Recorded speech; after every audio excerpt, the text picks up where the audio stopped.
Se buscavam paz para o final de semana, alguns dos grandes clubes brasileiros arrumaram mais problemas na rodada do meio de semana e seguem em má fase. Que beleza! Menos pior para o Corinthians, que sabe-se lá como arrancou um empate contra o Racing na ida da Copa Sul-Americana e ainda pode sonhar com a vaga. Glória a Deus. O Flamengo, por sua vez, ficou só no cheirinho e, derrotado, assistirá do sofá a decisão da Taça Guanabara entre Vasco e Fluminense. Gente! Em uma noite particularmente ruim do goleiro Magrão, o Sport tomou uma chapuletada da Tombense e deu adeus precocemente à Copa do Brasil. Que beleza! No Morumbi, o São Paulo jogou mal de novo e disse adeus à Libertadores e ao treinador André Jardini, que será substituído por Cuca, o que chega, mas não assume. É claro que o São Paulo arrumaria um jeito de bagunçar mais ainda que já está bagunçado, não é mesmo?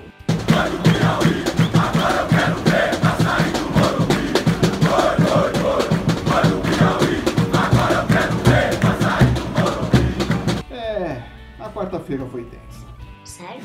Eu sou o Flávio Soares e estas são as minhas caneladas para o Ganhador.com.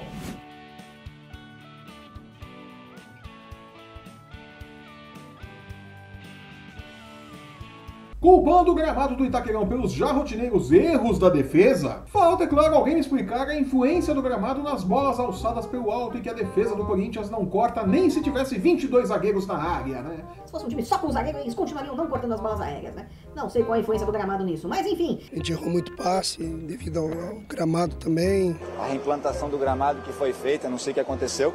Aham, Cláudia, senta lá. De todo modo, apesar da gritante culpa do gramado e da total falta de identidade do time, o que já serve para colocar dúvidas sobre as reais qualidades de Fábio Carille, Será que é tudo isso mesmo? Gustavo, o atacante moldado nos braços afetuosos de Rogério Ceni, O Rogério Ceni é chato pra por isso. salvou o Timão de mais um vexame ao arrancar a fórceps um empate em 1-1 contra o Racing da Argentina no duelo de ida da primeira fase da Copa Sul-Americana.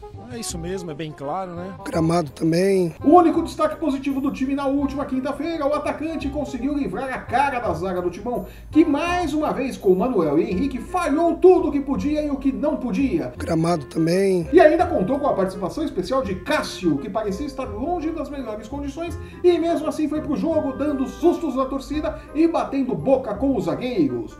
O que aliás mostra que Cássio é um espírito muito mais evoluído do que eu, por exemplo, porque se eu estivesse em campo no lugar dele, tinha jogado minhas chuteiras na cabeça do Henrique ainda no primeiro tempo e terminava o jogo de meias. Nossa! Já são 9 jogos oficiais do Timão na temporada e não há sinais de melhora na equipe. Carille preso às suas titices. E até o tempo de treinabilidade que a mesma equipe tem.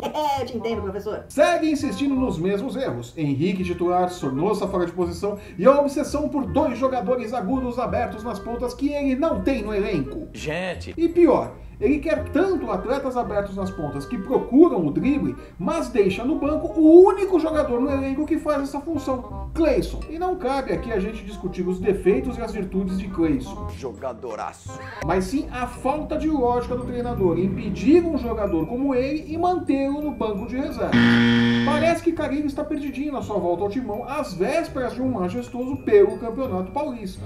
Parece que Carille não se encontra no Corinthians dessa vez. Gramado também. Felizmente para o Corinthians, o buraco no São Paulo é mais embaixo e muito mais fundo. Nossa, os caras jogaram uma pá e cavaram mais um tanto o fundo do poço do São Paulo. Nossa senhora. O tricolor novamente não jogou nada. Ficou no 0-0 contra o Talleres, que antes de voltar para a Argentina deu um trato nos vestiários do Morumbi. Obrigado. E finalmente tirou André Jardini do comando da equipe.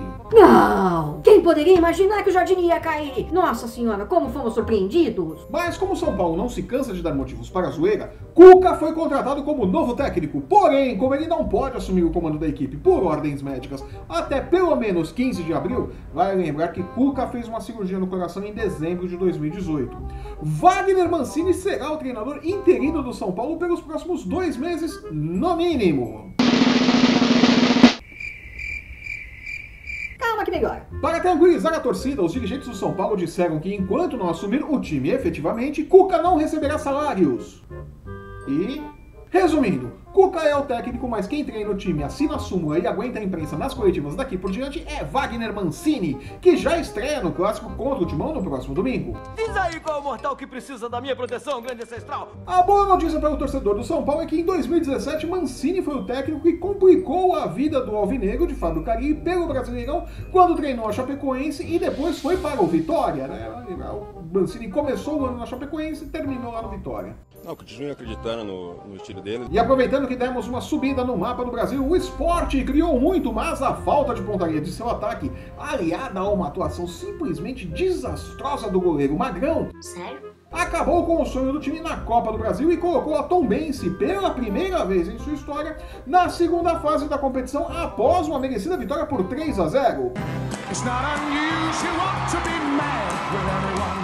O time mineiro encara agora o Botafogo da Paraíba na próxima rodada da Copa do Brasil, enquanto que o Sport encara a decepção de ter sido eliminado precocemente no torneio, né? Que pena, né? O Magrão não merecia isso, né? Foi 2 batidas de roupa ali feia, nossa senhora. Gramado também. Gente. Indo agora para o Rio de Janeiro, o Flamengo foi dominado pelo Fluminense durante praticamente toda a partida na última quinta-feira e graças ao gol de Luciano no finalzinho do jogo, o tricolor fará a final da Taça Guanabara contra o Vasco, que goleou o Resende por 3-0. Glória a Deus. O Flamengo segue ainda com a sensação de estar usando uma diretoria que acabou de tirar da gaveta, mas o cheirinho continua o mesmo de sempre. O pessoal do Flamengo deve me odiar quando eu falo isso. Vasco e Fluminense vão à final da Taça Guanabara no primeiro turno do Campeonato Carioca neste domingo no Maracanã. E ainda me recuperando da decepção que foi assistir a tantos jogos ruins esta semana no Brasil, vou ficando por aqui. Eu sou o Flávio Soares e estas foram as minhas caneladas para o Ganhador.com. Chega! Se você está assistindo esse programa pelo YouTube, aproveite, assine nosso canal e veja nosso programa sobre NFL, UFC, basquete, MMA e os odds das casas de apostas para definir se Cuca assumirá o São Paulo antes ou depois da carpegianizada de Wagner Mancini. Flamenguistas entenderão. Vai no Piauí, agora eu quero ver passar do Morumbi. No post que acompanha este vídeo você encontra os links para seguir o Ganhador no Facebook, no Instagram e no Twitter. Acesse o Ganhador.com e não perca nossas dicas e palpites para os jogos da rodada nas principais competições esportivas do mundo. Eu volto na próxima terça-feira comentando o majestoso da crise entre corintianos e são paulinos e a final da Taça Guanabara. Até lá! Tchau.